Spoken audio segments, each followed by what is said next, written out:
सही स्टार्टिंग चले बजाओ एक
हमारे बीच में हमारे ऑल इंडिया एससी/एसटी रेलवे ऑर्गेनाइजेशन के जोनल अध्यक्ष आदरणीय श्री प्रेम सिंह जी और मंडल मंत्री हमारे बहुत ही सम्मानित अभी प्रताप सिंह जी हमारे बीच में आ चुके हैं।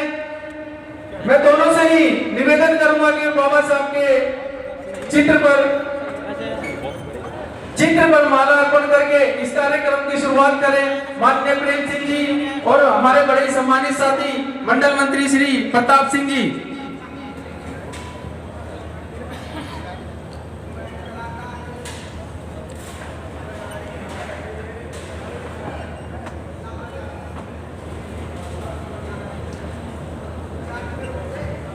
साथियों हमारे बीच में बड़े ही वरिष्ठ और हमारे सम्मानित साथी दीपचंद सर भी हमारे साथ में हैं, उनका भी बहुत बहुत स्वागत है।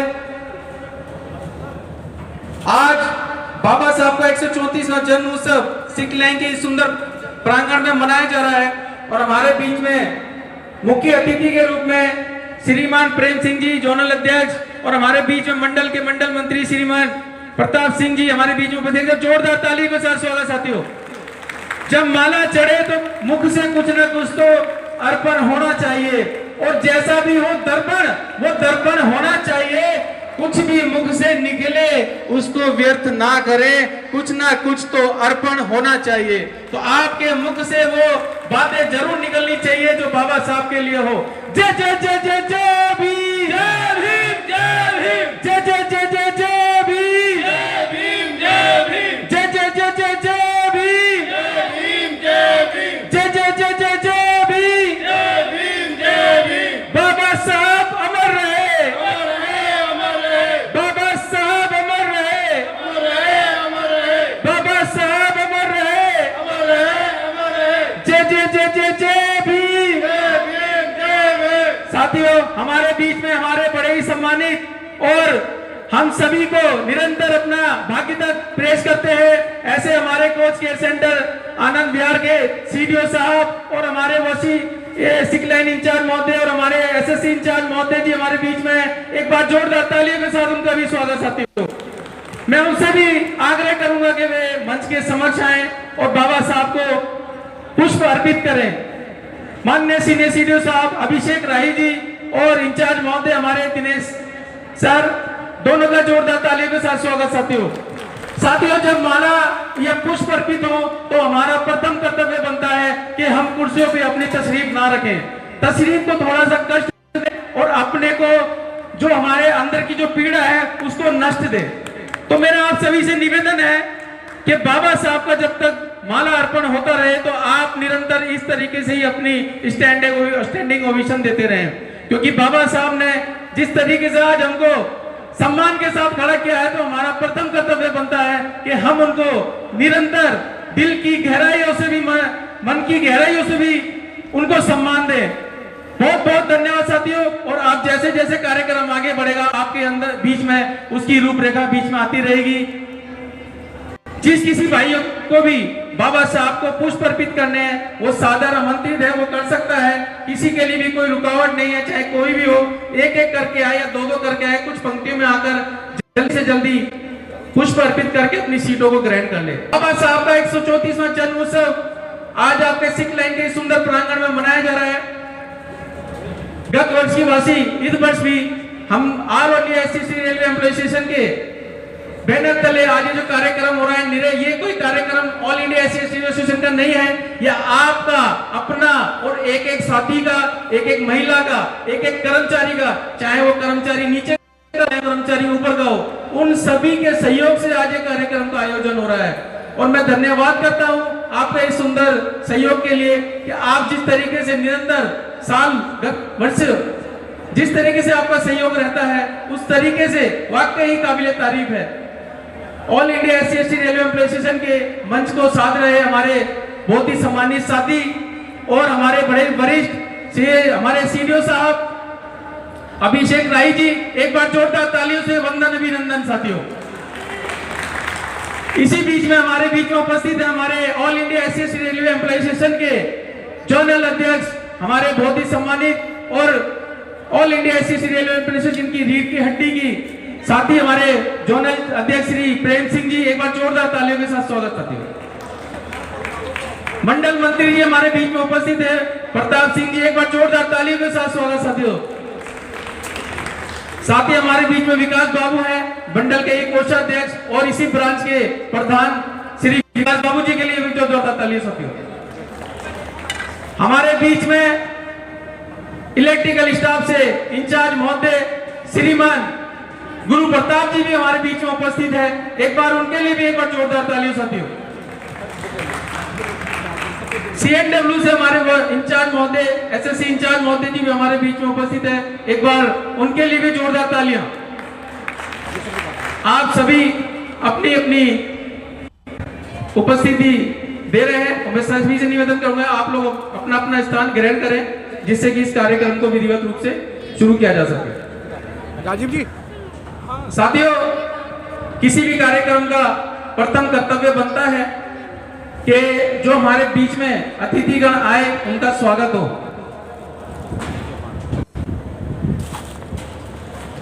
मेरे बड़े ही सम्मानित साथी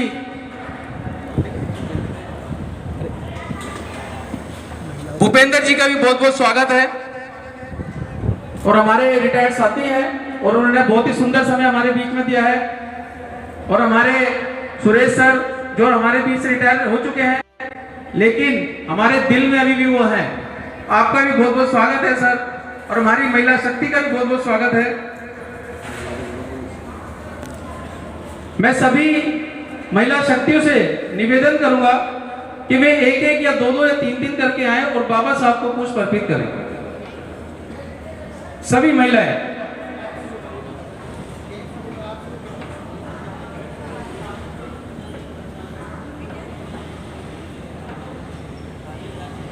जल्दी करें, जल्दी।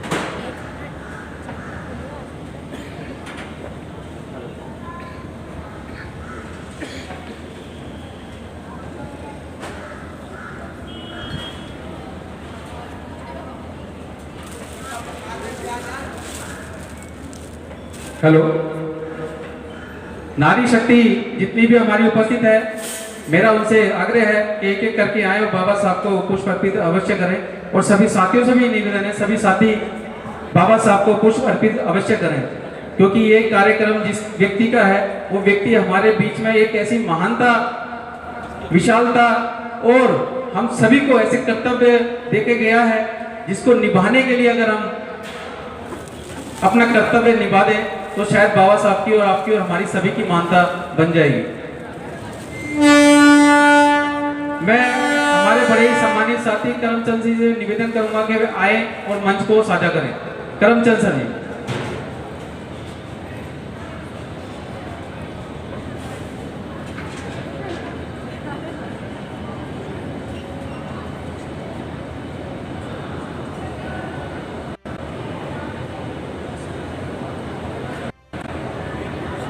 भाई राजीव जी, हमारे बड़े ही सम्मानित साथी भाई राजीव जी से निवेदन है कि मंच के समक्ष आ जाएं और हमारे जितने भी सिख लाइन के हमारे साथी हैं सभी से निवेदन है कि जल्द से जल्द इस कार्यक्रम के समक्ष आए।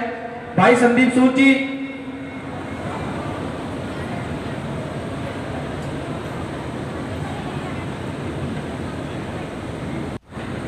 हमारे बीच में इंटेलिजेंस से हमारे बड़े सम्मानित साथी तरुण जी हमारे बीच में।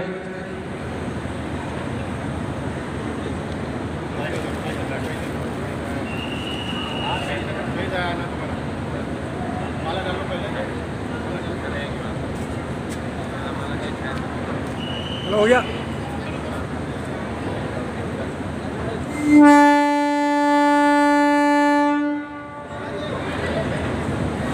हेलो, बहुत बहुत स्वागत है।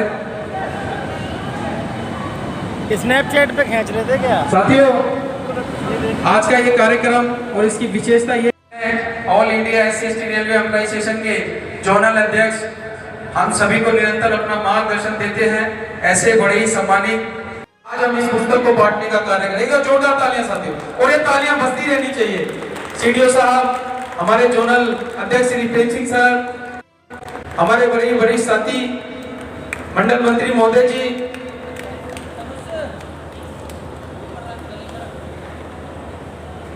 गुरु प्रताप जी, SSC महोदय श्रीमान दिनेश सर जी। एक बार मैं चाहूंगा आप सभी लोग खड़े होकर के इस पुस्तक का सामने की ओर विवेचन कर दें। सामने की ओर ये पुस्तक नहीं है साथियों, ये वो ज्ञान के व्यक्ति का भंडार है जिसको आज हम यहाँ से आपके बीच में प्रस्तुत करेंगे। और हम चाहेंगे कि निरंतर जब जब हम बाबा साहब को पढ़े तो एक सिर्फ व्यक्ति इस वजह से ना पढ़े कि वो दलितों के नेता थे। बाबा साहब कभी भी दलितों के नेता नहीं थे, ना थे, ना है और ना होंगे, क्योंकि बाबा साहब ने निरंतर प्रत्येक जाति समुदाय धर्म के लिए काम किया है। और वो पुस्तक में लिखा हुआ है किस तरीके से उन्होंने संघर्ष करा, उनकी संघर्ष की कहानी इस पुस्तक में। एक बार जोरदार तालियां साथी बाबा साहब के सम्मान के लिए, उनके जीवन परिचय के लिए भी। अभी ये पुस्तक आपके बीच ही बटेगी। नीतिगत मामले होते हैं तो वहाँ राष्ट्रीय महामंत्री जी हमारी एसोसिएशन में चट्टान की तरह खड़े हुए हैं और उनके मार्गदर्शन की वजह से ही महापुरुष हैं देश के, जिन्होंने DSC की डिग्री के अंदर काम करने का अधिकार था। वो अपने सिर पर पल्लू डाल करके बाहर भी नहीं निकल सकती थी, बराबर नहीं पाती थी। और मैंने ऐसे बुजुर्गों को देखा है कि मैंने बिल्कुल जमीन पे बैठते हुए देखा है। अगर आपके घर में अगर कोई दादी हो, पुरानी हो, 80, 90, 95 साल की हो, तो आज भी वो नियर अबाउट चारपाई पे या पे नहीं बैठती हैं, चूंकि उनको पहले कोई अवसर ही नहीं दिया गया। आज जो महिलाओं को वोट का अधिकार है, पिता की संपत्ति में अधिकार है, दूसरी शादी का अधिकार है, दत्तक पुत्र लेने का अधिकार है, जितने भी अधिकार हैं, मैं कहना चाहूँगा कि वो सारे के सारे बाबा साहब डॉक्टर B.R. अम्बेडकर जी की देन है। अधिकारों के बारे में कहा जाए तो अनुसूचित जाति, अनुसूचित जनजाति, OBC और इन तीनों के साथ साथ संपूर्ण भारत की महिलाएं, चाहे वो सवर्ण हो, चाहे वो शेड्यूल कास्ट हो, चाहे कोई भी हो, ये सारे के सारे अधिकार विहीन थे। ये 15% ऐसे थे, 85% ये हुए, और 85 और उसको भी देखा जाए महिलाओं को भी, तो उनके वो मिला के वो सारे को कोई भी अधिकार नहीं था। आज भी मैं कहना चाहूँगा कि मैंने कुछ हमारे जो ब्रांच के सम्मानित पदाधिकारियों ने महिलाओं को और बच्चों को सम्मानित किया है। ये बहुत ही इन्होंने अच्छा कार्य किया है और महिलाओं को प्रोत्साहन, पुरस्कार आगे और सम्मान भी आगे मिलता रहे, ऐसी मैं उम्मीद करूंगा। और अन्य लोगों से भी कहूंगा कि जिस तरह आज ये ब्रांच के मंच पर महिला और माता बहनें और बच्चों को जो सम्मान मिल रहा है, हमें जहाँ भी अवसर मिले, चाहे वो घर की महिला हो, चाहे वो बाहर की महिला हो, हम उसे सम्मान की दृष्टि से देखें। चूँकि यदि हम बाबा साहब के सच्चे अनुयायी हैं तो बाबा साहब के बताए हुए मार्ग पर चलते हुए हम ज़्यादा आगे बढ़ सकते हैं। साथियों, अभी एक ये विडंबना है कि अभी मैं स्पष्ट करना चाहूँगा कि महिलाओं के मैंने नीला पटका मैंने गले में डाला। मैंने इसीलिए डाला कि चाहे वो बच्चियाँ हैं तो मेरी बच्चियों के रूप में हैं, बड़े हैं तो मेरे समान रूप में हैं, और सम्मान स्वरूप मैंने उनको पटका पहनाया है, इसको अन्यथा न लें। लेकिन हमारे सीनियर CDO साहब, अन्य साथियों ने पटका हाथ में दिया, ये भी अच्छी बात है, लेकिन आप इसको अदरवाइज नहीं लें, गले में पटका दिया है। चूँकि हम तो बड़े बड़े अधिकारियों के कंधे पे शॉल भी हम उड़ाते हैं, चूँकि हम उनको अपने बराबर का मानते हैं, इसीलिए हम ऐसा करते हैं। साथियों, बाबा साहब डॉक्टर BR अम्बेडकर ने विषम परिस्थितियों में घर की ओर न ध्यान देते हुए समाज की ओर ध्यान दिया। उन्होंने घर परिवार के 4 बच्चों को कुर्बान होते हुए देखा, और हमने पढ़ा भी है और हम इस चीज़ को महसूस भी कर सकते हैं। लेकिन आज भी ये विडंबना है कि डॉक्टर BR अम्बेडकर को अनुसूचित जाति और अनुसूचित जनजाति से जोड़कर रख दिया गया है। ये निहायत ही उनके साथ नाइंसाफी है, और मैं कहना चाहूँगा कि इसमें सभी लोग सुधार करें और बाबा साहब को सभी अपना। चूँकि बाबा साहब ने जो नियम और कानून बनाए वो सबके लिए बनाए, समता समानता के लिए बनाए, किसी के साथ भेदभाव नहीं हो इसीलिए बनाए। अन्य समाज के महापुरुषों ने अपने ग्रंथ लिखे, किसी ने कुरान लिखा, किसी ने बाइबल लिखा, किसी ने गीता लिखी, अन्य हमारे ग्रंथ बहुत सारे देश में लिखे गए, लेकिन बाबा साहब ने ग्रंथ लिखा और वो ग्रंथ था भारतीय संविधान। और वो भारतीय संविधान आज हमारे भारत देश को मजबूती के साथ चट्टान की तरह खड़ा किए हुए है। यूँ तो उस समय भारत के समय में और भी देशों के बहुत सारे संविधान बने थे, लेकिन आज उन देशों की स्थिति अच्छी नहीं है। वो देश टूटने के कगार पे हैं, विभाजन के कगार पे हैं, कहीं भुखमरी की कगार पे हैं। लेकिन आज हमारा भारत देश जो विकास की ओर अग्रसर है, वो सिर्फ और सिर्फ बाबा साहब डॉक्टर BR अम्बेडकर जी की देन है।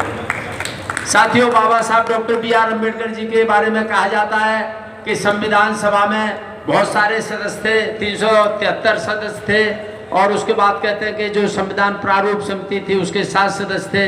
बाबा साहब ने क्या किया, तो मैं कहना चाहूँगा कि जो 7 सदस्य थे, 7 में से 2 विदेश में थे, एक का निधन हो गया, 2 सदस्यों की इसमें कोई रुचि नहीं थी और वो अपने निजी कामों में व्यस्त थे।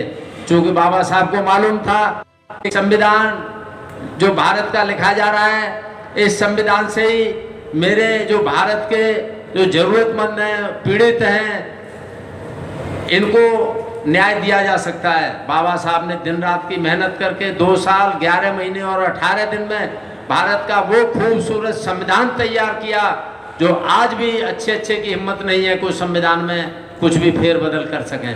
साथियों, कुछ लोगों का कहना है कि हम संविधान बदल देंगे। अरे संविधान बदल तो तब दोगे कि आपके बुजुर्गों में संविधान बनाने की क्षमता ही नहीं थी जो संविधान बदलने की क्षमता रखते हो। कहना लगा ये सिर्फ राजनीति है। हाँ, संशोधन है, कुछ न कुछ समय पर संशोधन होते आए हैं और आगे भी होते रहेंगे। तो मेरा सभी से अनुरोध है कि हम सब एक दूसरे के साथ समता समानता के साथ रहें। मैं एक बात और बताना चाहूँगा कि ये महिलाओं के बारे में कि जो बाबा साहब 42 से 46 तक जो श्रम मंत्री है, उस समय लेबर काउंसिल हुआ करते थे। ब्रिटिश गवर्नमेंट में बाबा साहब जब श्रम मंत्री थे तो बाबा साहब ने देश की स्थिति देखी कि जो महिलाओं को रोजगार नहीं दिया जाता था या रोजगार दिया भी जाता था तो वो सिर्फ और सिर्फ उनकी काम की। चूँकि आज भी हमारा भारत देश और पुरानी जो हमारे ग्रंथ हैं ये मानते हैं कि महिला पुरुष की अपेक्षा शक्ति में कम होती है, उसकी कार्य क्षमता कम होती है, कार्य कुशलता कम होती है। तो बाबा साहब हैं कि 4200-4600 के बीच में समान वेतन की मांग करते हुए और ब्रिटिश गवर्नमेंट से समान वेतन का उन्होंने निर्धारण कराया। आज बाबा साहब ने व्यवस्था नहीं की होती तो आज हम 12 से 14 घंटे काम कर रहे होते। साथियों, ये पीछे आपने देखा होगा कि किसी सम्मानित मंत्री ने कहा था कि देश के हालात अच्छे नहीं है, काम के घंटे बढ़ाए जाएं। तो ये कहीं न कहीं पुरानी व्यवस्था से ये लोग प्रेरित हैं। लेकिन आज जो 8 घंटे की व्यवस्था है, जो साप्ताहिक अवकाश है, सवैतनिक अवकाश है, ये सिर्फ और सिर्फ बाबा साहब डॉक्टर बी.आर. अम्बेडकर जी की देन है। साथियों, बाबा साहब ने जब महिलाओं के लिए मैटरनिटी लीव की व्यवस्था की तो बाबा साहब को ये भी पता था कि उस समय देखभाल के लिए अगर घर में सास नहीं हो, बड़ी बहन नहीं हो, कोई घर का बड़ा सदस्य नहीं हो, तो ऐसी स्थिति में महिला की देखभाल के लिए भी पुरुष की आवश्यकता होती है। तो ऐसी स्थिति में जो 10 दिन का जो पैटर्निटी लीव है, पितृत्व अवकाश है, ये सिर्फ और सिर्फ डॉक्टर बाबा साहब बी.आर. अम्बेडकर जी की देन है।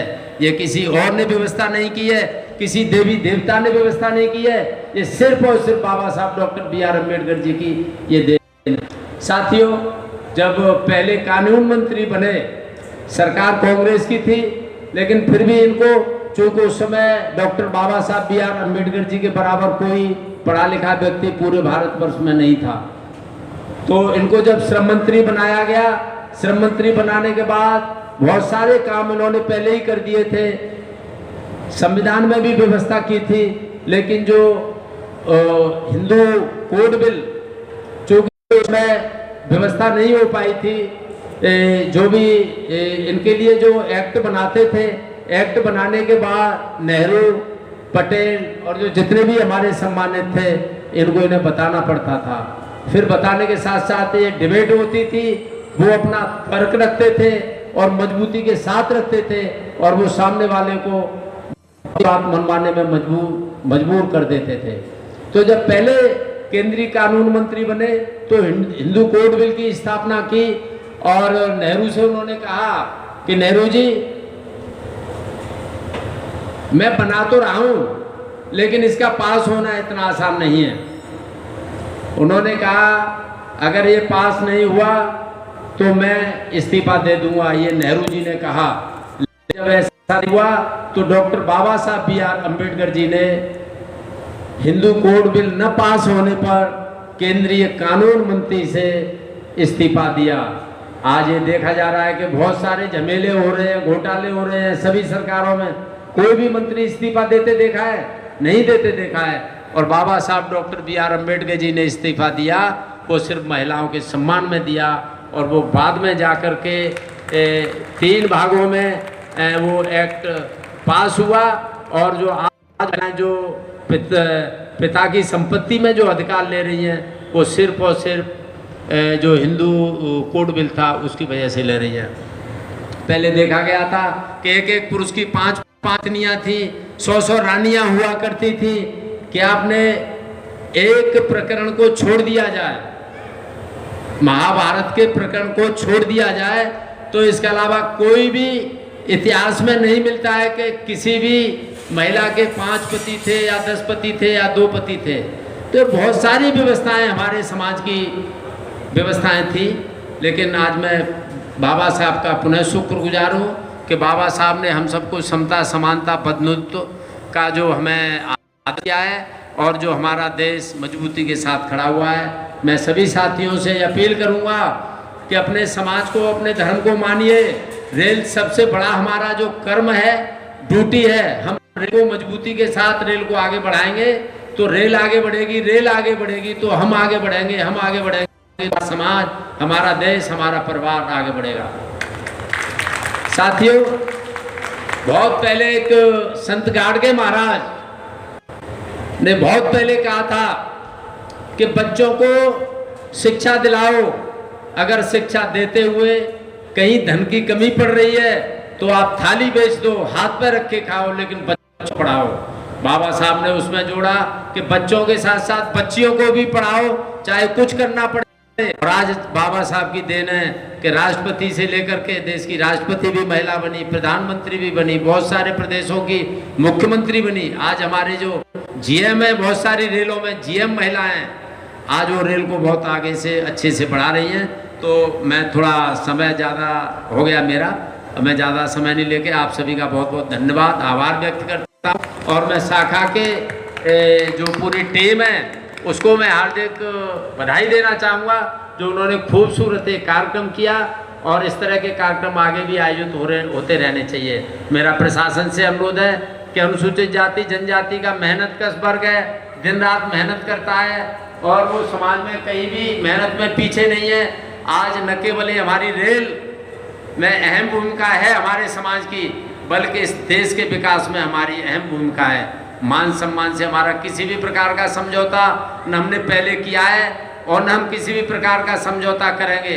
मान सम्मान बराबर चाहिए, काम हमसे चाहे जितना चाहो उतना ले लो, लेकिन मान सम्मान के बात से कोई समझौता नहीं करेंगे। इन्हीं सब बातों के साथ साथ अभी हमारे मंडल मंत्री महोदय हैं, ये मंडल मंत्री भी अपने विचार रखेंगे। गौरव पर था जिससे निजात देने के लिए बाबा साहब ने हमारे लिए काम किया और बाबा साहब ने ये भी कहा कि भाई मैंने आपके उत्थान के लिए इस कारवा को यहाँ तक पहुँचाया है, इसको मेरी इच्छा है कि इसको अगर आगे भी ना बढ़ा सको तो कम से कम पीछे भी नहीं होने देना। तो मेरी ये सबसे गुजारिश है कि कारवा को आगे बढ़ाते रहें। और साहब 6 दिसंबर 1956 में हमसे विदा ले गए, उनके बारे में एक छोटी सी कविता सुनाऊंगा, बाकी तो हमारे जोनल अध्यक्ष जी ने काफ़ी विस्तार से बताया है और उसके बाद हमारे मंडल मंत्री प्रताप सिंह जी बताएंगे। तो मैं एक बाबा साहब के ऊपर छोटी सी कविता सुनाऊंगा।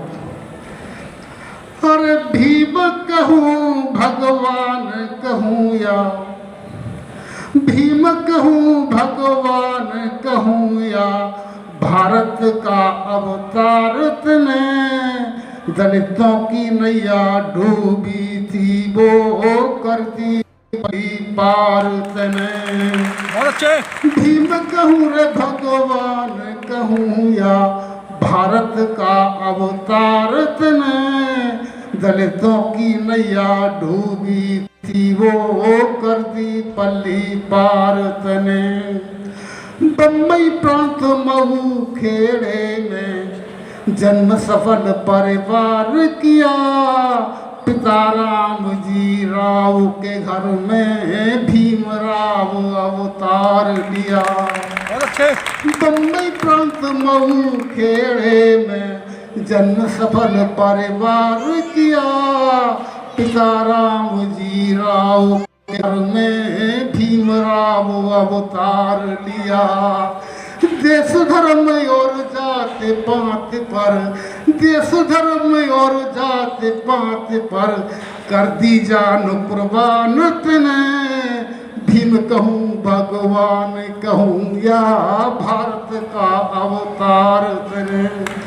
दलितों की नैया डूबी थी वो कर दी पल्ली पार तने, भीम कहूँ भगवान कहूँ या भारत का अवतार तने।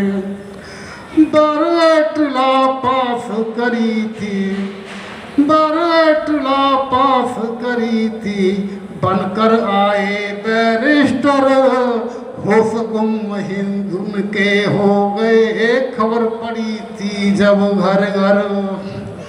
बारटला पास करी थी, बनकर आए बैरिस्टर, होश गुम हिंदुन के हो गए, खबर पड़ी थी जब घर घर।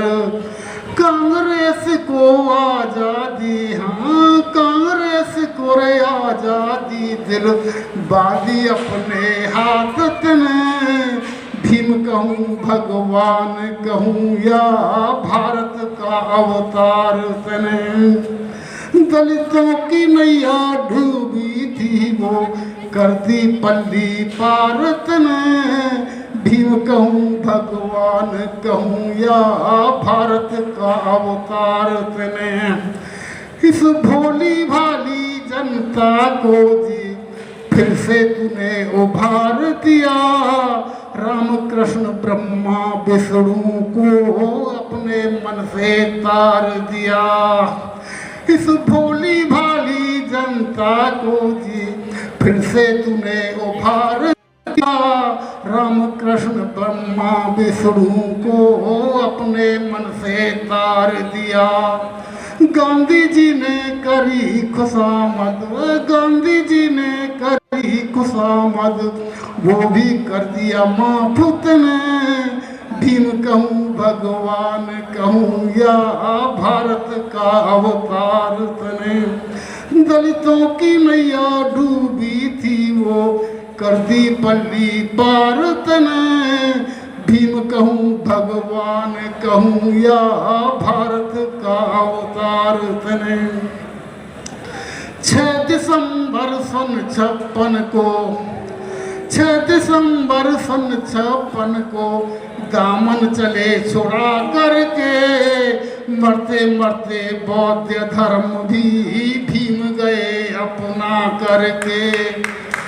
6 दिसंबर सन 56 को दामन चले छुड़ा करके। मरते मरते बौद्ध धर्म भी भीम गए अपना करके। भगवान दास आजाद को अब करना पड़े प्रचार तने। भीम कहूँ भगवान कहूँ या भारत का अवतार तने। दलितों की नैया डूबी थी वो करती पल्ली पार तने। भीम कहूँ भगवान कहूँ या भारत का अवतार तने। जय भीम जय भारत। बहुत बहुत धन्यवाद मान्य जी कि आपने इतना सुंदर वक्तव्य हमारे बीच में रखा। जी आपका भी बहुत बहुत स्वागत है ये मंच। Press the bell icon on the YouTube app and never miss another update.